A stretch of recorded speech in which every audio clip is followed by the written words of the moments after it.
I'm Smita Kundur, and we'll call this meeting to order. I'm gonna read the names of the members. Randy. Yes. Smita Kundur, I'm here. Joe. Amanda McGowan. Steve Burns. Dolly Haynes. Sandra Serrano. Catherine Mulcairn is here. Amanda Ventura. Here. Julian Zepeda. Logan Lester. Jesus Rodriguez. Thank you. And now I'm going to turn it over to Attorney Don Baer.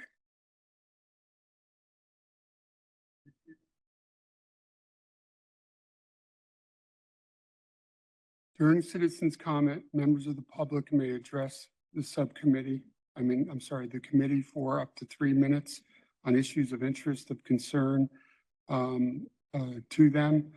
The issues being addressed, however, must be on the subject matters that fall within the jurisdiction of the committee in which the committee has the power to act. The Arizona open meeting law permits committee members to listen to the comments, but prohibits members from discussing or acting on the matters presented. Members of the public may speak up to 2 minutes to comment on agenda items to be discussed. Comments must be related to the agenda item and the action being considered by the committee. The committee and staff cannot discuss or comment on matters related to pending investigations, claims, or litigation.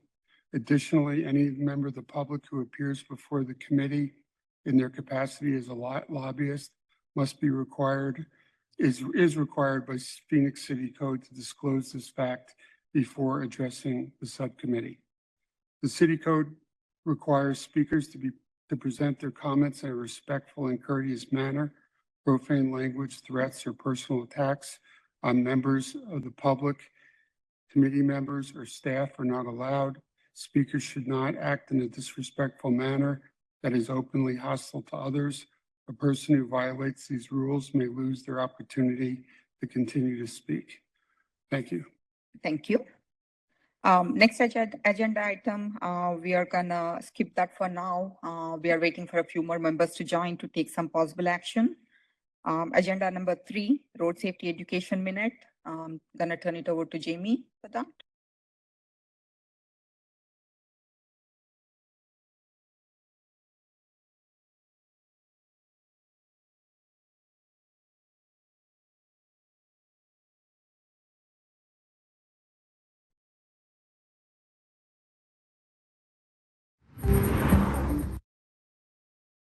Red signals.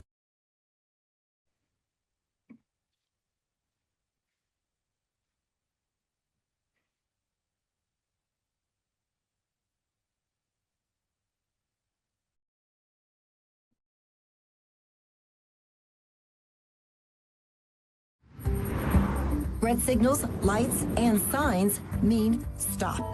Obey traffic control devices. Scan the street for wheels and feet. Flashing red, come to a complete stop and proceed only if clear. Traffic signals can't protect you if they're ignored. Scan the street for wheels and feet. Always stop on red.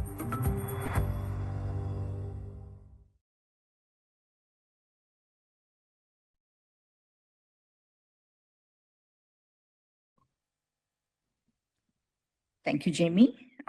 We are gonna skip 4 and 5 for now. We'll get back to those later. Agenda item number 6, director's update. I'm turning it over to Ms. Brianna Wallace.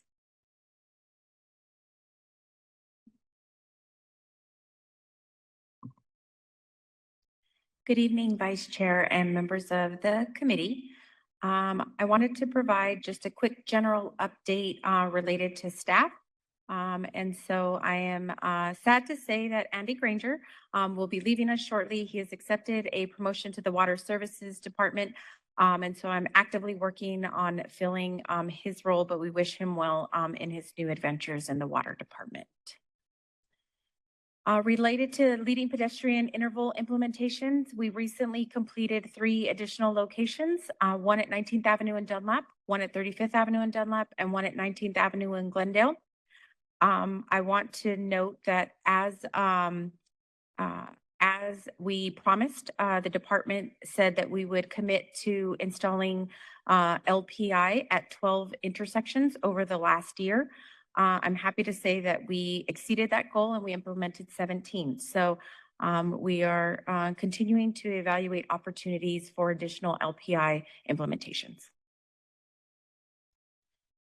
Related to high visibility crosswalks, we presented an item at the Transportation Infrastructure and Planning Subcommittee on November 19th. This was related to a citizen petition that was submitted requesting that City Council adopt a new standard to install all crosswalks to be high visibility and to install stop bars. As part of this, we did receive direction from the subcommittee members, and so our new standard will include stop bars.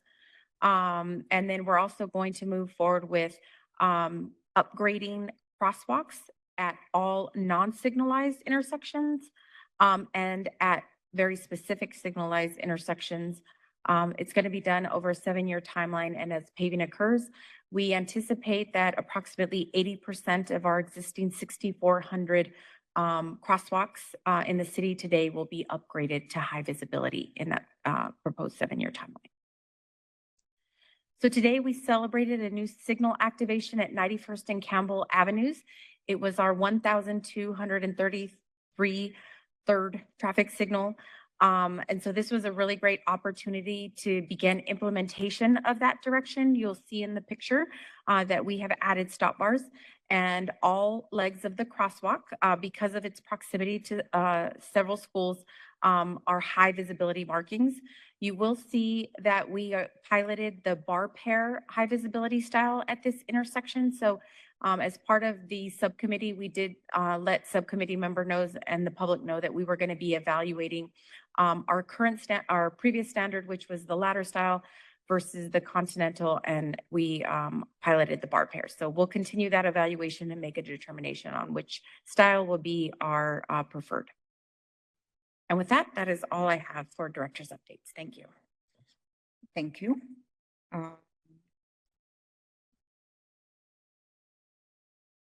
Sure. Yeah, go ahead. Question. Thank you very much. Appreciate the presentation. I would like to follow up on your item about the stop bars and the crosswalks. I think you mentioned that there was a certain category of signalized intersections that are sort of targeted for high visibility. Did I say that right? Yes. Can you elaborate a little more on what kind of characteristics you're expecting that to look like? Yeah, so we're looking primarily at signalized intersections that are along the high injury network, adjacent or near schools, community centers, senior centers, parks, any of the community drivers that we have within the community. And was there any? Oh, and then high transit corridors was our last one. So just out of curiosity, do you happen to know roughly of your 1,233 signals, how many fall into that category?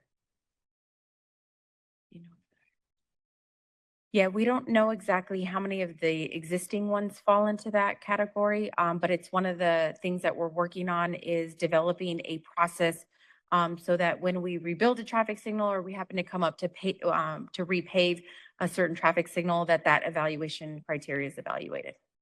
Great, thank you. Very much appreciate that news and your entire presentation. Some good news today, so thanks. Thanks. Thank you, Randy. Thank you, Brianna. Appreciate it. Agenda item number 7, police update. Turning it over to me. Yeah, sorry. So I'm going to take this one, Vice Chair. Unfortunately, the police department had a personal emergency and they weren't able to be here tonight, but they did send me some notes and they asked me to share.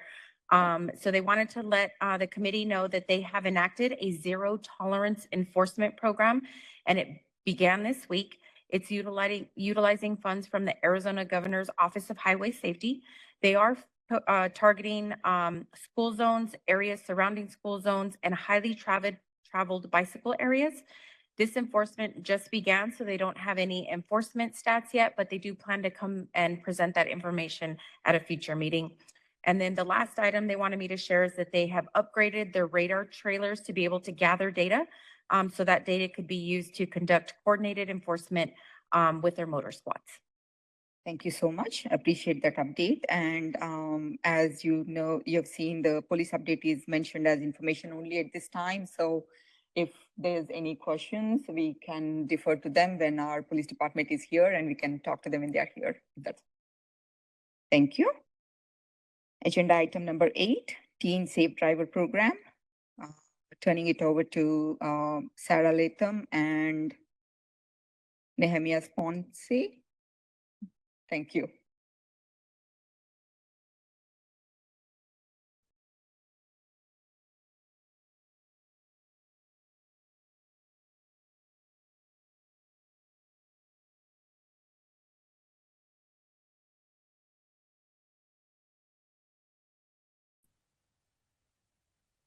Good evening, Vice Chair Kunder, and members of the committee. My name is Sarah Latham. I am a registered nurse with Valleywise Healthcare here in the Valley. I work at 24th Street in Roosevelt at our acute care hospital.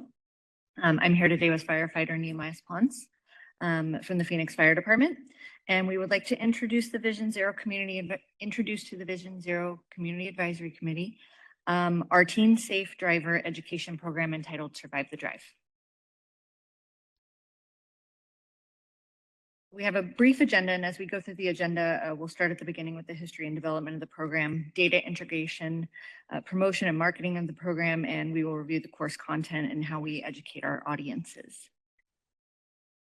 We would like to first introduce the Injury Prevention Alliance of Phoenix to your group as the partnership that developed our Survive the Drive Teen Safe Driving Program.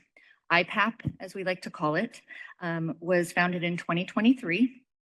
As a collaboration between the Phoenix American College of Surgeons Level 1 Trauma Centers and the Phoenix Fire Department. Each of our organizations has a common goal to reduce risk and injury. And we have specific departments in the Level 1 Trauma Centers and in the Fire Department that is tasked with injury prevention, which is a broad topic and a difficult topic, but we have the same goals. And so we came together to form IPAP. And this partnership has allowed us to build and expand several injury prevention programs such as Survive the Drive. When I started coming to these community advisory committee meetings as a registered nurse to learn more about what this group was doing and what the city was doing as I furthered my own career, it made me realize there might be an educational component in our group that we would like to share with you all. Our group was actually recently awarded the Nicholas Rosecrans Award for our Teen Safe Driving Program. This was a national recognition at the largest EMS conference in the world with over 7,000 attendees. So we're very proud of the work that we're doing, and it lended a lot of credibility to what we've developed here in our city.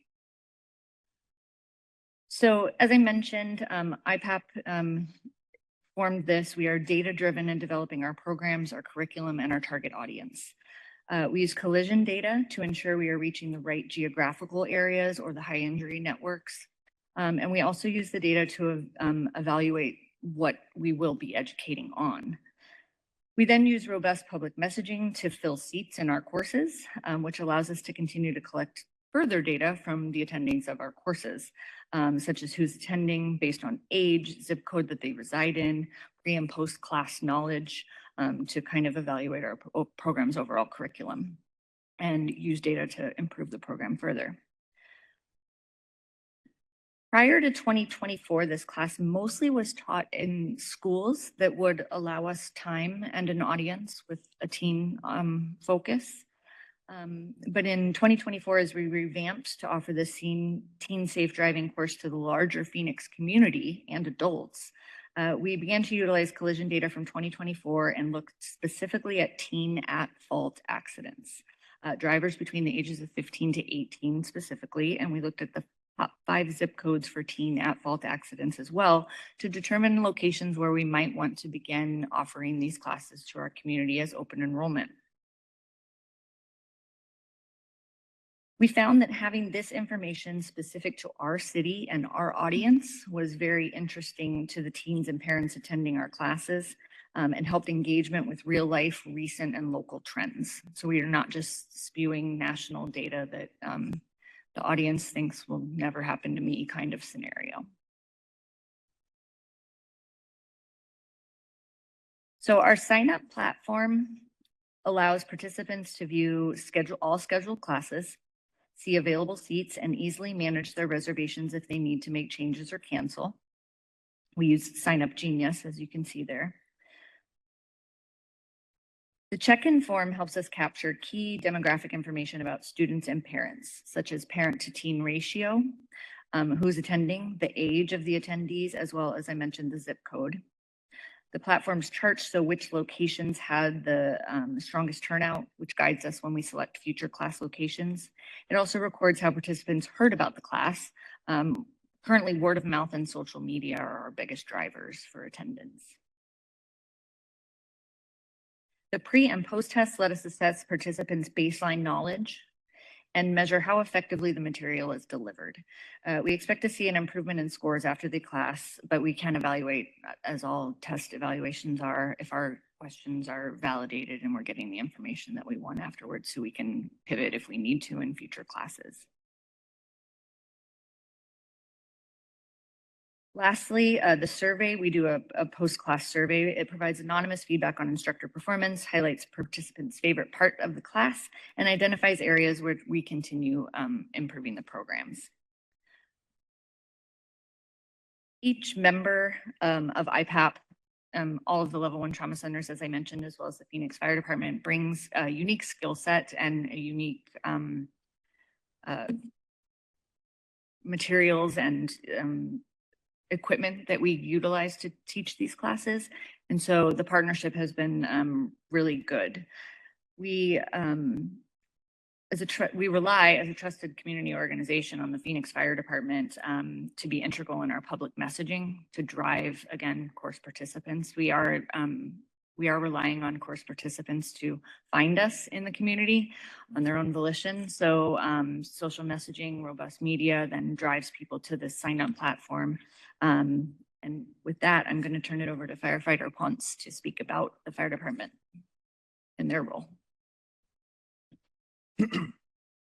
Thank you, Madam Vice Chair and members of the committee. Thank you for your time, for allowing us to come out today and share our program with you.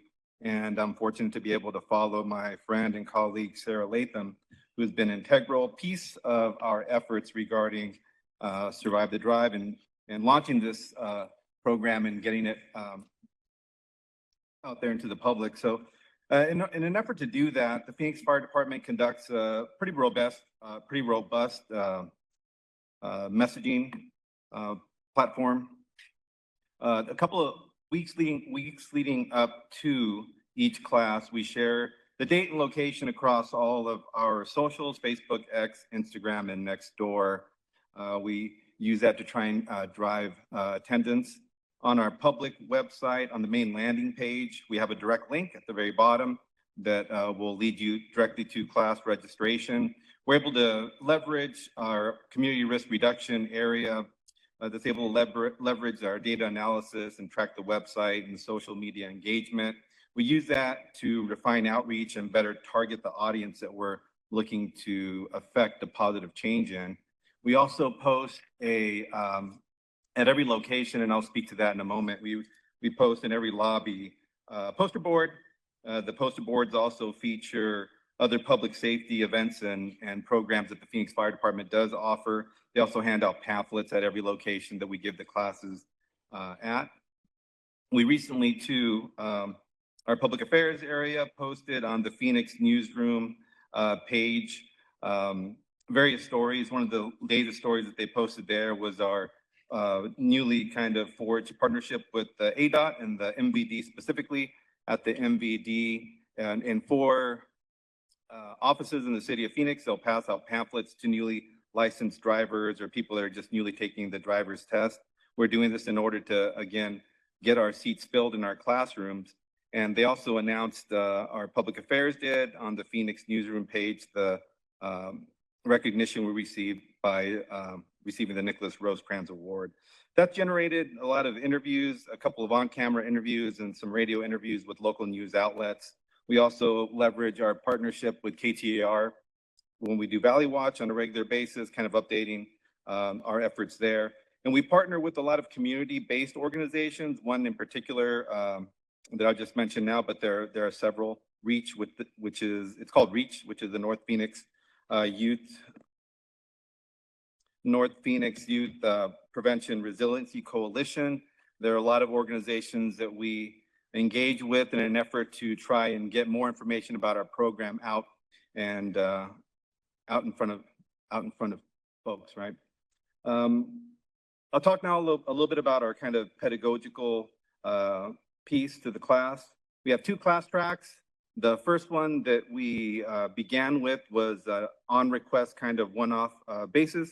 So organizations or schools could request a class. We'd go out to them. We've gone out to Franklin Public Safety High School. We've gone out to a couple other individual classrooms where teachers have kind of were made aware of what we were doing and taught there. We're going to continue to do that. We're happy to do that. We enjoy doing that. But at the beginning of this grant cycle, we kind of rebranded and also relaunched our program in a more structured way with a lot more partnerships. When we did that, we decided to expand the second class track to community-based classes. These classes take place at City of Phoenix community centers, 4 in particular this year for this grant cycle, for this series. Every class has 40 slots. They're absolutely free classes. No one has to pay anything to attend. People just sign up via the sign-up genius that my friend Sarah mentioned earlier, and parents are welcome to attend. As a matter of fact, we encourage parents to attend with their students. The programmatic goal that we have at these classes is to elicit a positive change in behavior through education. We want people to leave kind of thinking differently about what they were doing prior to them coming to the class. A little bit about the kind of overview and structure of the class. We built out a sort of educational menu. It's modular in design. The reason it is modular in design is because we wanted to be able to fit this class into several different time frames and time blocks. Typically, the classes we teach at night are taught in 2-hour time blocks, but we can go into a school, we can massage it into a smaller area. If we have to repeat, for instance, we're going to go to a school and teach on Tuesday, and then the following Thursday, well, we can just teach impaired driving and pedestrian safety on Tuesday. We can go on Thursday and teach seatbelts and airbags and distracted. So it's modular in that way, and we're happy with the way that we're able to kind of fit it into a lot of different areas. The instruction begins with a little bit of direct instruction. It's interactive.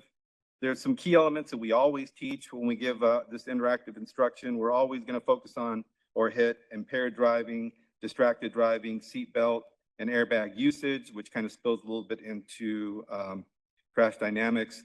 We discuss aggressive and reckless driving, as well as pedestrian awareness and safety. We also embed something called Mentimeter, which is a web-based platform. It allows students to participate kind of in real time. They can scan a QR code that we have up during the presentation. It allows them to participate via online quizzes, word clouds, and we do that because the goal that we're trying to hit in class is 100% engagement 100% of the time, right? So that's our kind of North Star. We're always kind of shooting for that. So once we do the lecture piece, we go out and do a hands-on piece. This usually happens, well, in this particular instance, we were at Franklin Public Safety High School. It's a great school. We were fortunate to be able to go out there. We taught the entire junior class on that date, about 300 kids. So this particular instance, we went outside and did the activities, but there's a place where we teach them in the community centers. We pick a big enough room where students can then, after the lecture piece, go out and do kind of the hands-on sort of activities. We use fatal vision equipment and activities. I feel like we need to highlight our partnership again here. Our good friend Anita Jackson over at Dignity St. Joe's was able to acquire about $26,000 worth of equipment and about an additional $3,200 worth of training for all the instructors in the group. The reason I bring that up is because I think that represents a significant investment that the group has in community education. And we're able to leverage, every organization is able to leverage each one another, right, to kind of hit our goals. The activities kind of elicit or draw out the behaviors associated with distracted driving, impaired driving. They don't really show what it's like to be impaired. That wouldn't be possible. But what they do is run the kids through activities where the participants kind of experience what it's like to have a loss of balance, short-term memory loss, a little bit of slowed perception, some delayed reaction, maybe divided attention. We have a section on drowsy driving, micro sleeps, nodding off. And the activities are fun. They're fun, students laugh, which leads to engagement, right? It's a very serious topic. We can't be 100% serious 100% of the time. That would maybe not serve the 100% engagement that we're trying to get. And so they have fun. It's enjoyable. That drives engagement. And that also helps to make sure that they're leaving there kind of and enduring the understanding that we're trying to impart to them. It also serves as kind of like an icebreaker when we get into the more serious conversations kind of a little bit later on after the activities or during the activities. That's just a quick overview of what the class would look like. And then I'll just kind of wrap up with what we're doing and why we're here. I want to just kind of impart to you all how enthusiastic we are as a group about preventing specifically roadway injuries. We all bring something different. Everyone in the group is a very good instructor. Every person in the group can instruct the entire class from top to bottom by themselves. But when we come, we bring 5 people, we bring 6 people, right? And so we're enthusiastic about that. We know that these kind of impact these experiences. We can each kind of draw on experiences that we've had that we've seen in our ER settings, in the operating room settings, or on the street with the responding as first responders, that some of these experiences have deeply impacted us, and we're just responding to it, right? So we don't know what it's like for a family to have experienced that. And we want to try and get ahead of that. That's why we came together. That's why we're here now kind of sharing our program with you. We're actively working to get ahead of this problem. So we're here to humbly ask or to humbly inform you of our efforts as a group. We think that there are some things that this committee is doing that kind of align with what we're doing. We'd like to be able to be used as some sort of conduit for education out there in the community. We've got a lot of structure built in place. We can capture information, we can capture data, we can drive engagement, and we have the instructors and the equipment. And so we're just basically here to kind of humbly present our collaboration and our work to you as a potential solution to the problem. Our curriculum has room for expansion, our program has room for expansion, and we'd like to present it to you all for your consideration. Thank you so much. Really nice presentation. And I really appreciate this initiative. The start at the beginning, teen drivers is where we start the safety. So really good program that you guys are doing.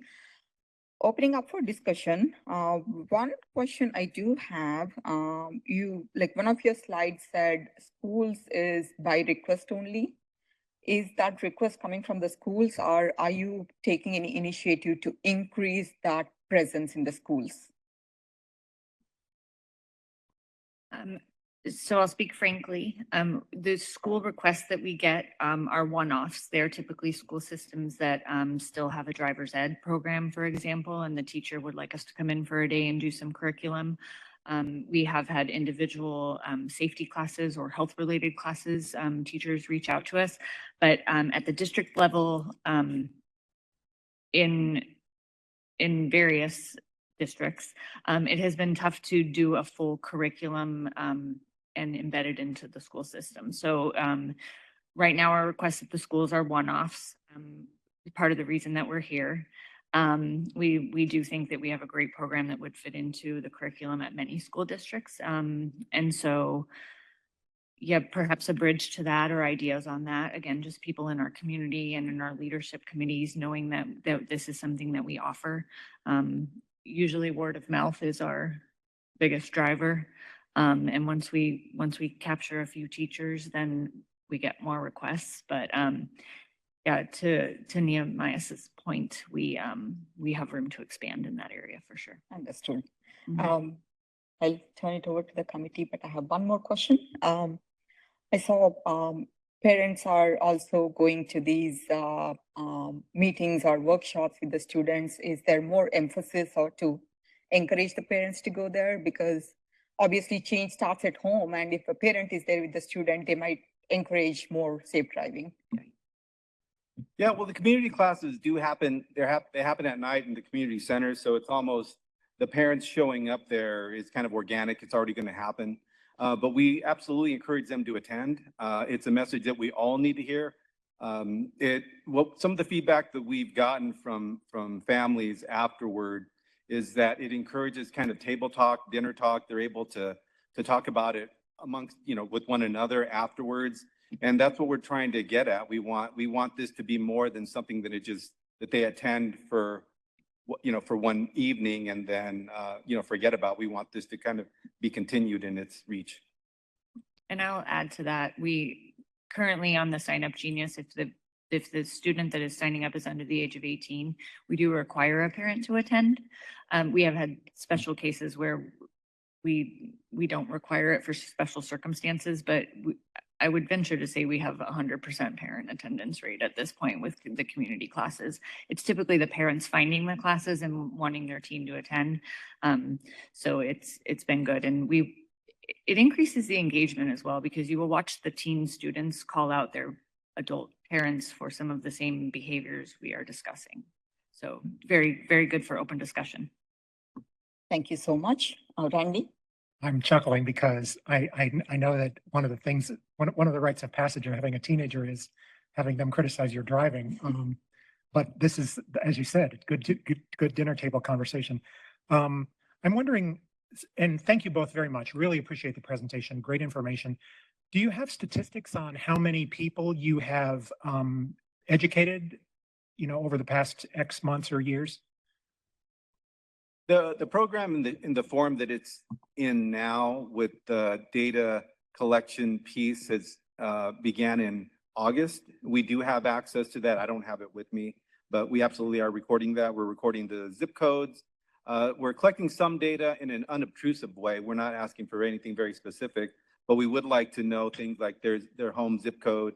And then we'll begin to, once we collect more, well, on an ongoing basis, we analyze that and decide how we're going to use that to further drive instruction or target audience. So the answer to that is yes, we do. And I could get that. That's great. Thank you very much. I have one follow-up to Randy's question. From the data you collected so far, are you seeing any patterns of like where these crashes are happening or why these crashes are happening? One point that I find very interesting, I'm kind of the data nerd of the group. Like, I like to tell the kids the data, and everybody, I think it's engaging. So 2 points of data that I find really eye-opening, that especially when we talk to the teenagers, is 15 to 18 years old, their at-fault accidents are typically they are rear-ending somebody. And then, so that's very eye-opening. Because then it leads right into the prevention techniques, right? Is like, why is a teen driver more prone to rear end somebody? So that's pretty eye-opening. And then the other one, we do have the high end, all of the data we have corresponds with the data that you all are very familiar with on your committee, right? We have the City of Phoenix fire data as well as the high injury network data, and it overlaps wonderfully. As far as when I'm a nurse in my injury prevention role, looking at where I need to target my programs, I can pull up the Vision Zero maps, and they overlay beautifully.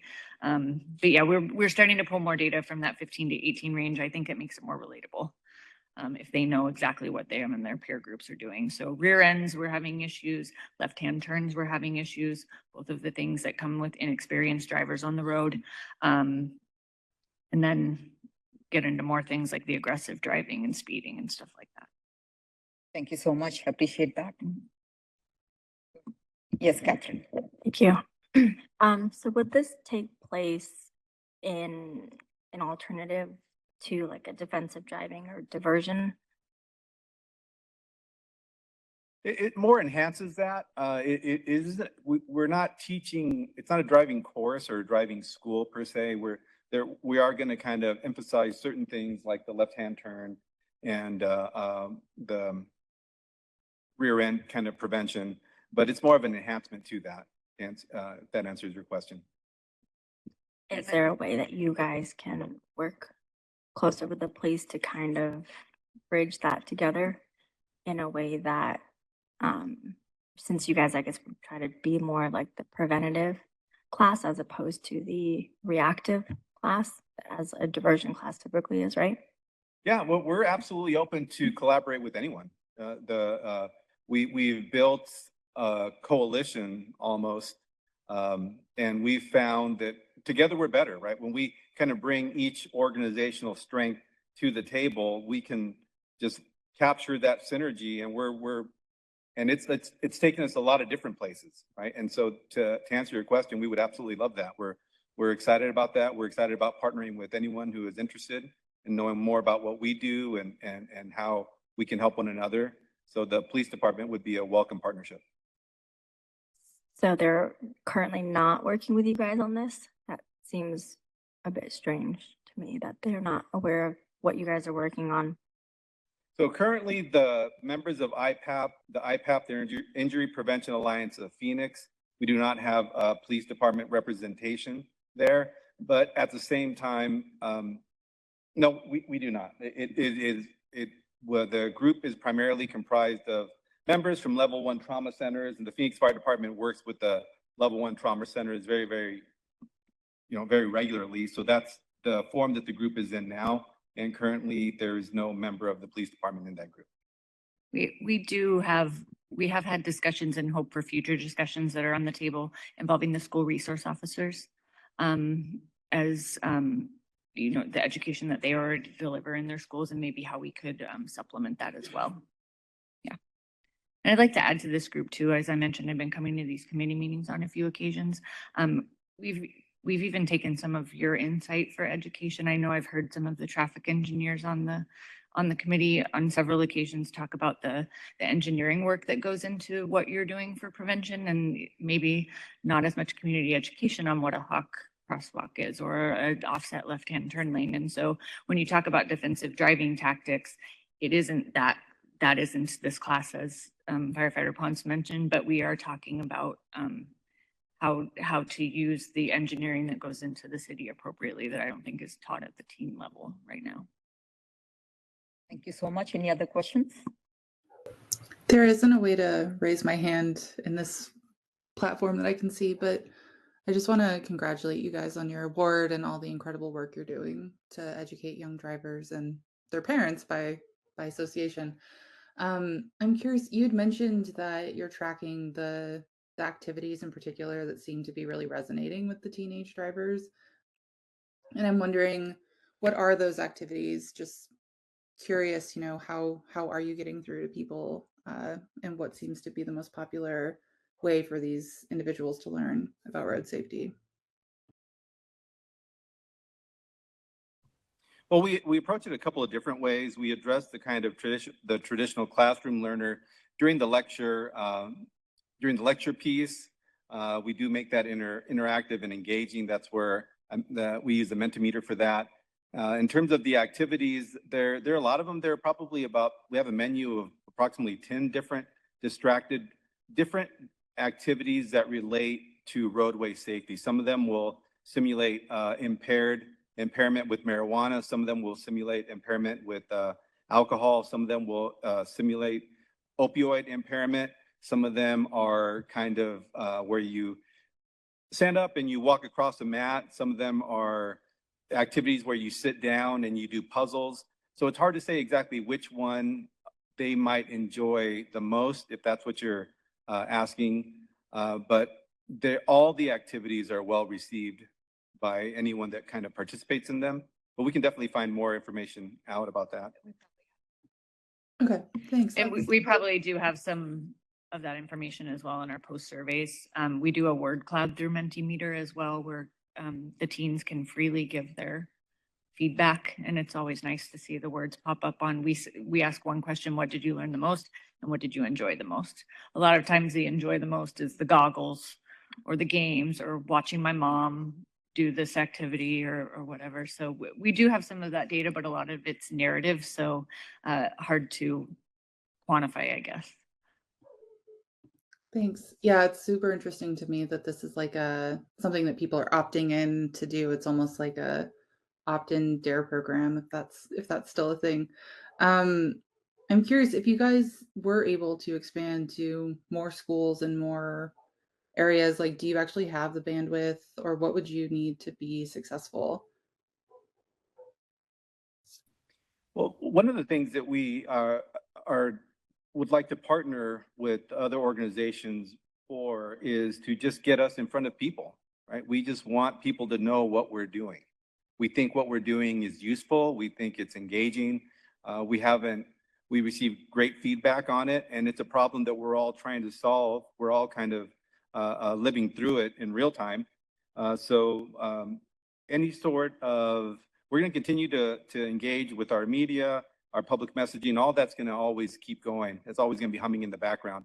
But the more that we can get our group out in front of people, that I think the more apt we are to have success in trying to curb some of these behaviors. So we would love to get in front of more students. And if we could somehow meet with folks, collaborate with them, let them know what we're doing so that we can teach our program to people, we're excited about that. Yeah, and I would say we don't, at the level we're at currently, we don't have any barriers. We have a robust group that can teach. We have the power of the fire department that can bring members also to teach from their community risk reduction division. So we love putting our uniformed partners in front of the kids. So we really can ramp up to any size class at this point. We've taught, like Franklin, I think, was over 300 students over 2 days. And our program also allows the flexibility to teach it in pieces or one whole lecture. So we've built it so that we can flex to the need of whoever is asking at this point. Not to say we can't grow and outgrow ourselves and need more resources in the future. I think that's the goal.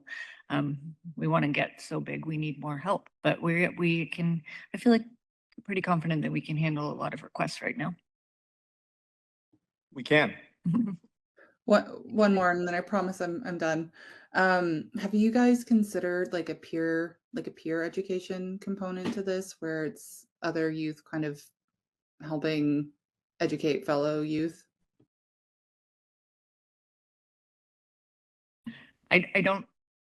I don't think that has been batted around yet, but that's a great idea.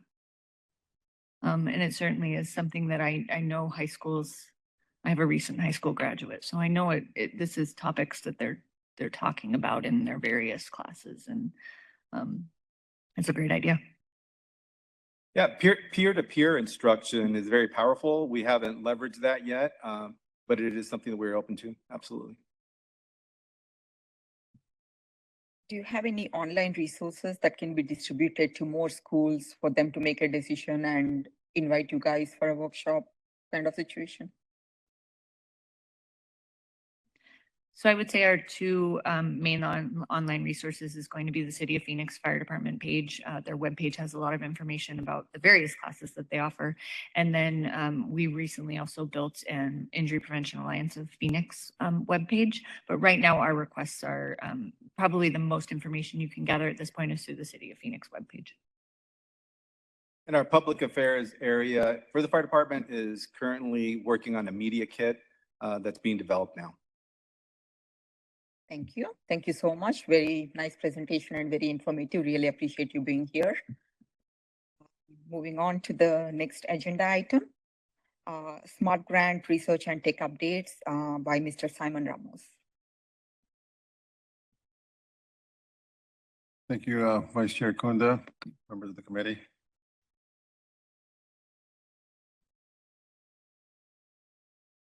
I'm Simon Ramos, Street Transportation Department, Traffic Services Division, Traffic Engineering Supervisor over Arterial Systems Management. So today or tonight, I'll be going over our SMART Grant program project, stage 1. So before I actually go into the SMART Grant project itself, I'd like to share a few preface slides, kind of explaining the background and purpose. One is some of the folks on the panel or committee may not be familiar with the term ITS, so Intelligent Transportation Systems. So ITS itself is applications and use of technologies, communication devices, strategies or certain strategies to basically improve efficiency, safety, and sustainability of the traffic signal network, or not just the traffic signal network, also in our arterials and such, but applicable to the city of Phoenix. I'll be speaking on, say, topics as applicable to Phoenix. So here are some use cases and applications that City of Phoenix applies throughout the city. So with a traffic signal system of 1,300 signals, there's at least one application of ITS element at our locations. So with real-time data collection and monitoring, City of Phoenix does have the function of a traffic management center. So at the traffic management center, we deploy and use CCTV cameras to monitor traffic, make real-time changes basically on the fly. And then we have a central management system and ATMS, Advanced Traffic Management System, to remotely make real-time changes over the network to make signal timing modifications or operation changes. Going down the list here, smart detection, the camera system itself. Nowadays, the video detection systems that you'll see out in the street are a lot more advanced than 20 years ago. So just say servicing the green light for vehicles or detecting vehicles, they now actually can collect various amounts of data. So count data, speed data, and even going as far as detecting collisions or accidents and notifying the traffic management center or the appropriate individuals. Incident management and incident detection. So there are detection systems out there that are, say, working in the background with algorithms and such to basically make our jobs a lot more efficiently. Since we're limited staffing in the traffic management center, monitoring and managing 1,300 signals is a challenge. So kind of swinging back to ITS, I believe some of us may be familiar with the term TSMO, Transportation Systems Management and Operations, which was really started and spun out of the federal government, and then also the state DOTs also embraced this terminology or strategies into certain programs. So if you was to take TSMO is basically the what, and then ITS would be the how. So operational strategies over traditional capacity expansion, very applicable to the city of Phoenix because with the city growing so quickly and traffic volumes increasing so rapidly, we can't really rely so much on building ourselves out of congestion.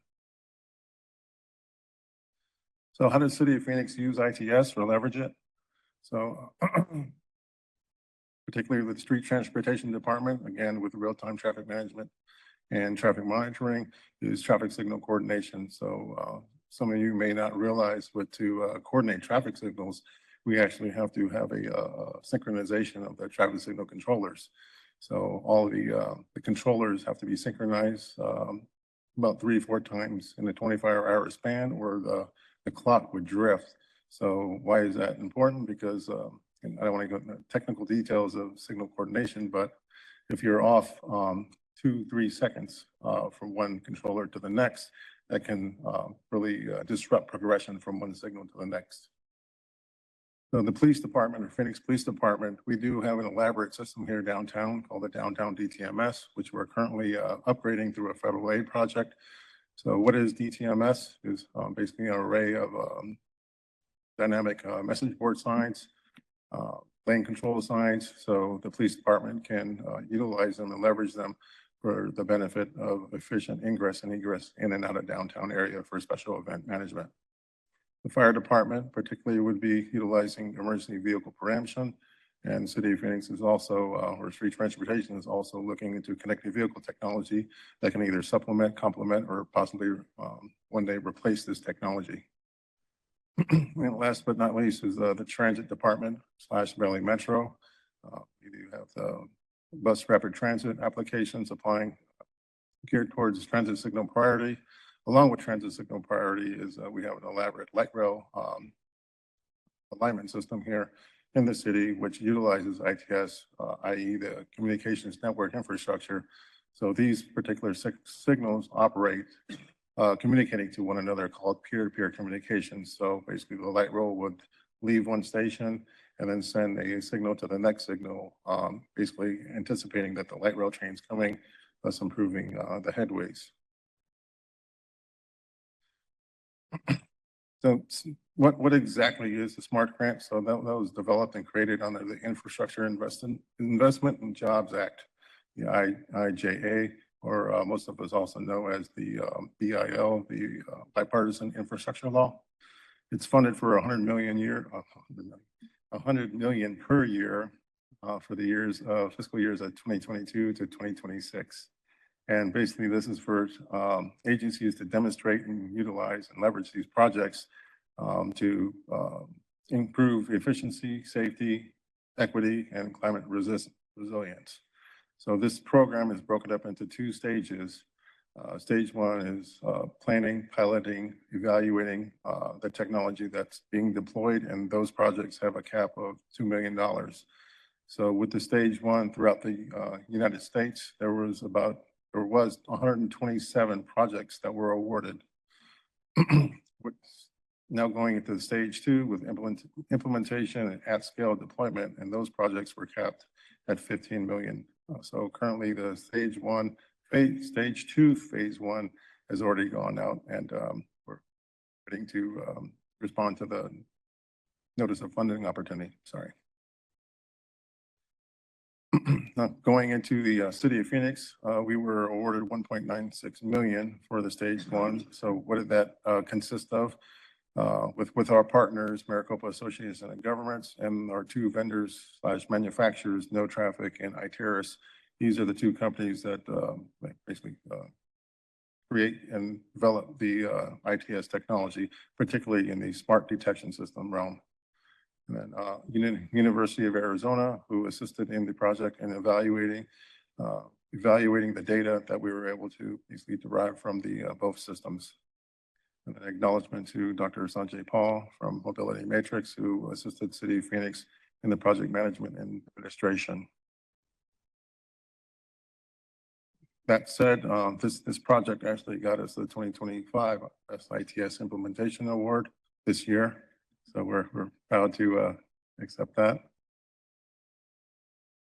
So before even going into the SMART grant details, I wanted to share some background on why we selected these technologies. So emphasizing on the Iteris system, this really started with a partnership and support from Maricopa Association and Governments. And we were challenged basically by our leadership because we were getting a lot of, say, concerns and complaints throughout the city, particularly at our Hawk locations or pedestrian hybrid beacons. And here I'll show you there's two common say, hurdles or challenges when coordinating Hawk or pedestrian hybrid beacons. Is one, when you have that Hawk coordinated, a pedestrian will walk up to the push the button, and then they would anticipate the signal to service right away. And typically, if the signal is running, say, what they call free mode, that's what would happen. But to coordinate a Hawk, there is, I guess, the disadvantage of having it coordinated is the pedestrian delay time. So when I refer to pedestrian delay, it's not the HCM definition, but it's it's defined, and I'll explain that further on, is the time it takes the pedestrian to push the button to the time they actually get service. So one scenario here is where the pedestrian would push the push button and decided not to wait, and would have an unfortunate scenario here. And the other scenario would be the pedestrian would actually wait to get service, and then of course we'd have a compliance issue with the vehicle. So how do we go into solving this problem? One is pre-timing, coming up with the signal timing strategy. Again, I don't want to go into the technical details of the signal timing portion, but in conjunction with the signal timing strategy, we deployed passive detection on the arterial itself. So the benefits out of that is, one is if there's no vehicles on the main line or arterial, we can actually allow that hawk to gap out so the pedestrian can get served a lot more quickly. That said, we were able to collect data, and here's like a side-by-side of the before when the signal was in coordination and the after when the signal was in coordination, but with the new signal timing strategy and with the passive detection. And you can see that there is about a 50% reduction in pedestrian delay. Again, I want to emphasize it's not the HCM definition of pedestrian delay, but basically when a pedestrian pushes the push button, how much time are they waiting before they can get serviced? So on the chart, you can see the time range on the y-axis here goes from 0 to about 2 minutes. So roughly 120 seconds, which roughly about the cycle length we time signals throughout the city. And then you'll see a grouping there on the after scenario, and you'll maybe asking why are they still waiting the 11 seconds? So to explain that, when the pedestrian pushes the push button, they still have to wait for the few seconds for the flashing yellow, the solid yellow, and the all red. That said, that research pilot that we did with HDR so got us the 2023 award a couple of years ago. And in addition to that, we also got the Traffic Engineering Award for IT. A little bit of background with no traffic technology. So this relationship started, and I'm realizing how long this relationship started because I'm looking at the picture and you can see we're wearing the mask. So roughly around COVID time. So this started about 5 years ago. Again, in partnership with Maricopa Association of Governments Emerging Technology Program. We wanted to evaluate exactly how well their optimization algorithm works. So we provided them a section on Lindo Avenue from SR 51 to Central Avenue. Coming onto the city around that time, that was one of the most challenging sections of roadway because that's where many drivers go into Scottsdale and out of Scottsdale. So we did find benefit in use of their optimization and use, but furthermore, we partnered with them in developing many more other tools that were deemed useful for us. So the video analytics, we actually can get notified if there's someone blocking the roadway, if there's a collision, if there's non-reoccurring congestion and such. And then we've actually leveraged their technology into another project with the University of Arizona on the red light running study / yellow light study in response to ITE 2020 guidelines on how do the new guidelines impact driver behavior. So you can see on the chart here, this camera detection system is more of a zoomed in version of a Purdue coordination diagram where these black dots on the screen are actually actuations of the vehicle entering the intersection, either during the yellow, where you'll see the yellow band, or they'll be entering the intersection during the red, or the all red phase, or during the, say, what we call a blatant red light runner, where a conflicting green is on, and that's where the light red or pink. So in addition to that tool, we were able to help them develop and be able to validate with video.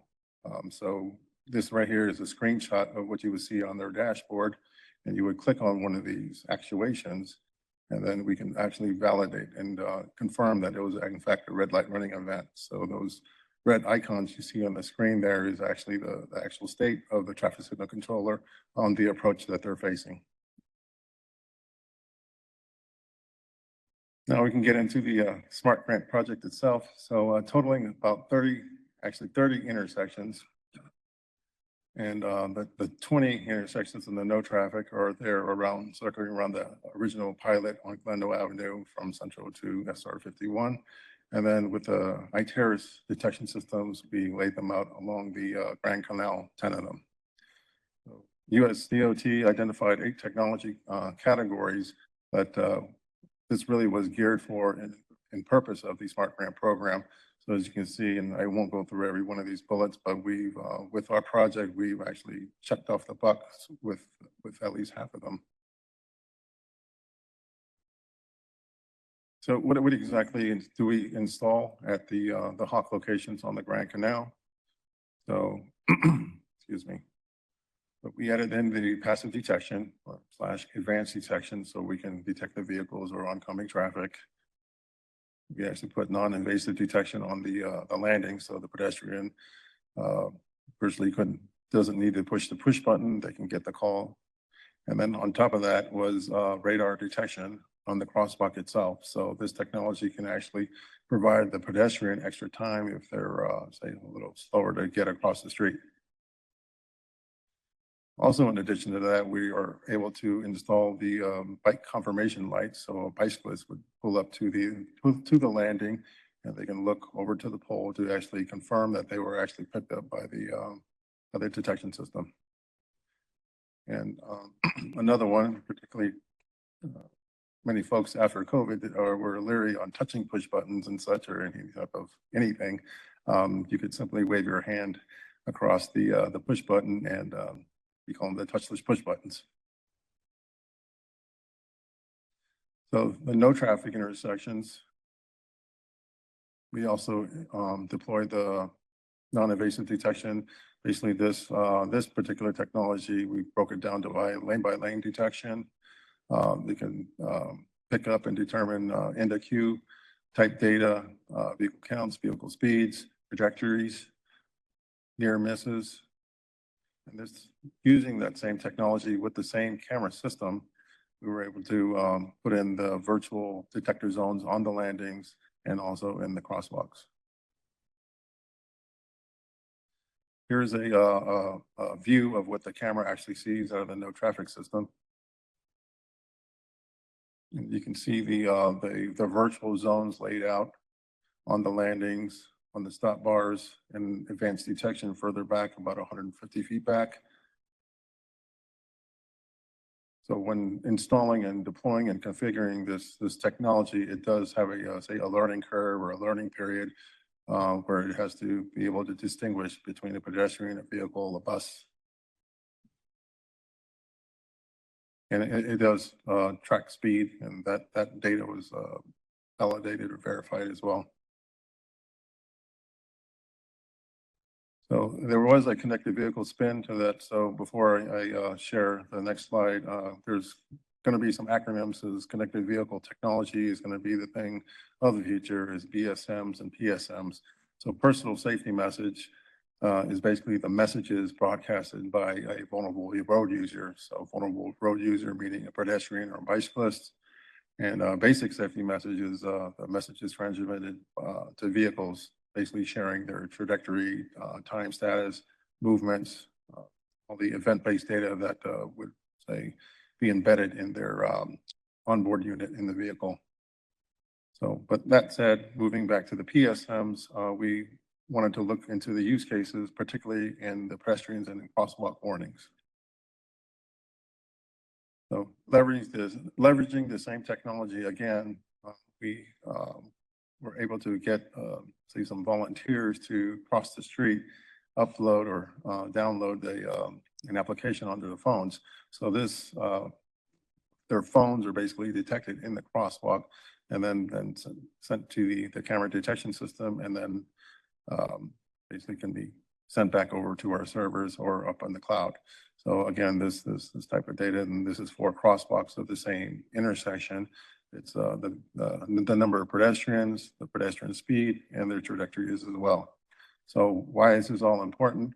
So ultimately, we want to be able to take this information and warn upcoming or oncoming drivers and send that the PSMs to the vehicles, so say they can be more in the know that a pedestrian is still in the crosswalk. So kind of final summary, overviewing of all the benefits that we did find with the two systems, applying them in the pedestrian realm with the Grand Canal Hawks and vehicle traffic with the traffic signals. So the ITERA system, we were able to, again, reduce pedestrian delay, improve pedestrian safety, improve signal operations and efficiency. And with the no traffic signal systems, with their red light running detection technology and not going off too much of a tangent, but using the same technology in our red light running study, we're able to reduce the red light running events due to modifications in the yellow change interval. So we are still waiting for the stage 2 to be announced, the stage 2 phase 2. And I believe for stage 1, there's already been 8 projects already been awarded. So we're hoping that comes out sometime this, actually, it should have come out last month, but it should be coming out soon. So this next project will have a project duration of 36 months. And I guess the caveat, or not so much a caveat, but the bonus to this is any recipient of the stage 1 can apply for the stage 2. And I may have missed it on the first one. They were a little bit different from the previous federal aid projects. There was no matches associated with both stages. So with stage 2, we plan on deploying the same technology at the rest of the remaining 110 Hawks. And we've identified 2 corridors in Phoenix, 19th Avenue and 27th Avenue, which are deemed high crash rates. We're able to calculate or estimate a safety benefit as well. So with the identified 100 Hawks and the 85 identified traffic signals, with the Hawks, we estimate just over $15.5 million per year. An estimated savings of just under $50 million per year at traffic signal locations, excuse me. And then of course, with the signal optimization and the use of the algorithms with improved signal timing, we're estimating over $12 million per year in travel time reductions. That said, that's the end of my presentation. Thank you, and I'd be happy to take any questions. Thank you, Simon. Really appreciate this presentation. Very informative, and congratulations on the ITS awards.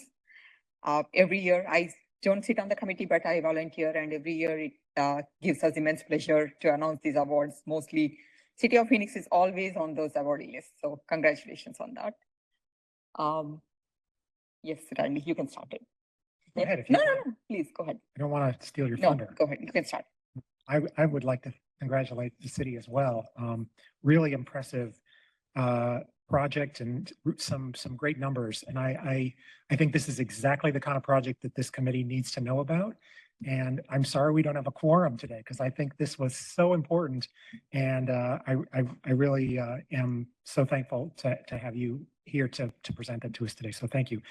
I have a couple questions. First of all, I would like to, I guess my first comment isn't really a question, but just to acknowledge that I think it's really important that you're measuring pedestrian delay. And I was super impressed by the chart you showed of the before and after conditions with regard to pedestrian delay at the Hawk locations that you guys have treated.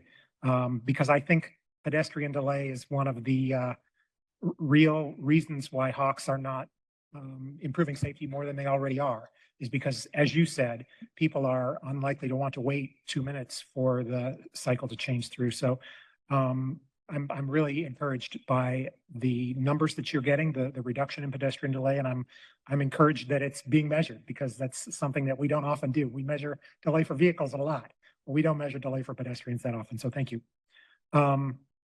Simon, you mentioned in your presentation that the device would provide some additional time if pedestrians are walking more slowly than usual. And I'm wondering, you know, at a Hawk, I think one of the other criticisms of a Hawk that we sometimes hear is that when the light is flashing red for the vehicular traffic, there is still a flashing don't walk on the, in this case, the trail. And so a cyclist may be coming along at high speed and see the flashing don't walk and you know, right out in front of high speed traffic. So I'm wondering, is the extra time provided in walk interval, or is it provided in flashing don't walk interval? In this case, it would be the flashing don't walk interval. So we do have a couple locations where we actually utilize you hold the button for 2 seconds and it will give the extra time to the pedestrian. That's applied to the walk. Gotcha. Thank you. And are those locations, are they, how did you decide to do that treatment at a couple of locations? Which one for the 2 Yeah, seconds? where you said that you can hold the button down for some extra time to get, The first one was upon request. We actually got a concern or complaint from a cross guard at a particular middle school. oh, okay. So we did, basically, we were able to program that into the logic of the controller, put up the proper signage, and it seems like it's taking care of it. Okay, so you're saying a school crossing guard Mhm. was sort of the origin. Yeah, that's great. And you answered my second question, which was, are they signed? And so that's good Yep. to know that people are aware that option exists. I also wanted to ask, you mentioned that there was a grant, and so I think what I'm hearing you say is that the grant provided some, maybe we'll call it a pilot for these 10 locations on the Grand Canal, but your hope is that you're going to get grant funding to retrofit the remaining hawks in the city with this same technology. Am I hearing that right? Right. Yeah, so that's great news. And is there maybe I'll ask it this way. What is the additional cost per hawk that would be associated with this additional technology? The cost per the detection system itself. Yeah, So just ballparking somewhere around 30 to 35,000. okay. So it's a pretty significant percentage-wise increase in the cost of a hawk. If you didn't have a grant, it would be something you'd have to try to figure out how to budget for. Okay, great. Thank you. I think that covers my questions for now. Thank you, Randy. Simon, those of us in the traffic engineering field know what you're talking about when you said operational strategies over traditional capacity expansions. Can you elaborate a little bit for this committee so that they understand, like, what do you mean by operational strategies over traditional expansions, and how is it impacting the safety at those locations? So typically, and let's just say we're talking 20, 30 years ago, where we would have the opportunities and the actual right of way to expand or widen a roadway. So that was what I was referring to as far as you can't build your way out of congestion. So we leverage the technology, performance measures, other types of strategies, thinking smarter or outside the box strategies to address that congestion and reducing travel times and such. Any other questions? Catherine? I brought this up in multiple meetings, but the CV2X updates, and I know that the city of Phoenix was one of 3 awarded cities to be a smart city to test pilot those, and I think maybe there's about 700 some devices being deployed. Is that are those a part of the grant, and are those contingent of phase 2 grant cycle? So if that question makes sense. Okay. Or is that technology a separate aspect of this grant? It's similar technology. It's a totally different grant. So I hope I answered your question. So what would the difference between this one and just the general V2X? So the CVAZ, or Connected Vehicle Acceleration Zone project, is a partnership between Maricopa County and numerous other agencies, including City of Phoenix, which is the largest partner. So that's going to involve installing about 750 RSUs, roadside units, or connected vehicle radios throughout the city. So in addition to that, there's a partnership with fire department to install about 200 plus OBUs, onboard units.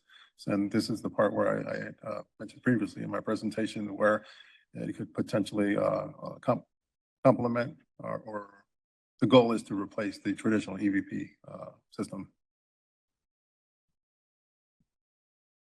So it will help segue into the larger Maricopa. Absolutely. Okay.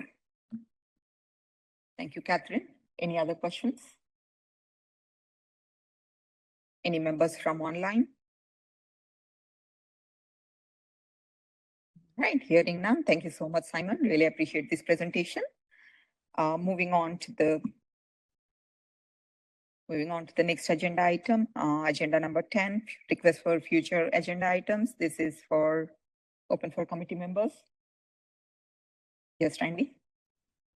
I have a suggestion for an agenda item. And it's based on an experience that I had recently. I know the city recently applied a pavement maintenance treatment to a portion of 40th Street, and it looks great. I mean, the process went great. But what I noticed is that after the pavement maintenance treatment was applied, there was a very long period where there were no pavement markings on the street. And I don't remember exactly how long because I wasn't really paying attention, but it was on the order of maybe 6 or 8 weeks. And I think that's quite a long time to expect a street to operate effectively with no pavement markings. And I wonder if the city has any standards or guidelines or practices about how long a street is permitted to remain unmarked after a pavement maintenance treatment. I know there are agencies out there that do have kind of a standard number of days that's the maximum that a street is allowed to remain unmarked. So I thought that might be a good topic for discussion at a future meeting. Thank you, Randy. One suggestion, again, like just the testament to you guys. In future, in a few months, we would love to hear an update from you on what all you did and what more you did on the Teen Safe Driver program. Yeah, absolutely. We'd be excited to share that. Going on the technology motion, maybe coming and doing update on what the future V2X actually means and looks like from that future grant in preparation. And then we haven't heard anything about the revisioning Indian School project in a little while, so I'd like to get an update on that as well. I would like to add just one more thing. I know I brought this topic before in front of this group.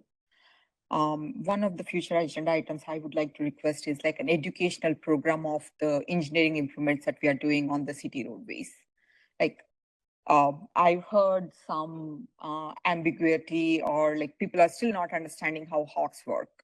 We've been implementing so many hawks in the city, but flashing red is still people are not understanding. I'm hearing from common communities. So maybe it's like a brief educational program of the engineering improvements and how a road user is supposed to interact with them.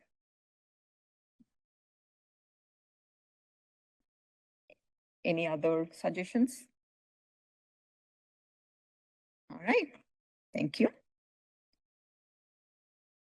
Moving on, public comment section, we have Cindy Spencer, who wants to talk about the 15th Avenue project. Go ahead, Cindy.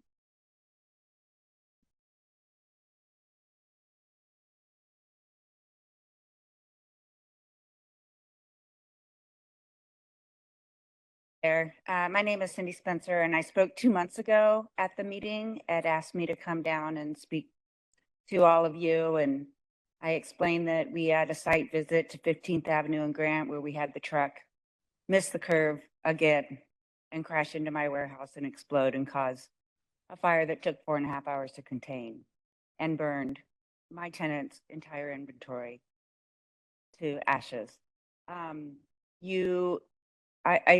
I spoke, you asked street transportation to follow up, and I just thought it was important that I come down and let you know my follow-up. It was at 3:56 today, and it was a voicemail saying that they hadn't forgotten about me and they're still looking into some options. I said, at 3:56, I called, finally got through to Jorge at 4:15, and I asked when the next meeting was. And he said, oh, tonight at 5. I threw on a sweatshirt, threw in a ponytail and some boots, and left my house at 4:31 and got down here. That's how important this is to me. It is a waste of my time to come down and speak in front of you and street transportation and get no response. And if you don't hear it from the people that are trying to be involved and trying to make positive changes, This is the third time a car has crashed into my building, and this is the third death. They are not recording these accidents because they're saying they happened on private property. Street transportation is saying they can do nothing because they don't protect private property. This is crazy. So I just thought it was that important to let you know.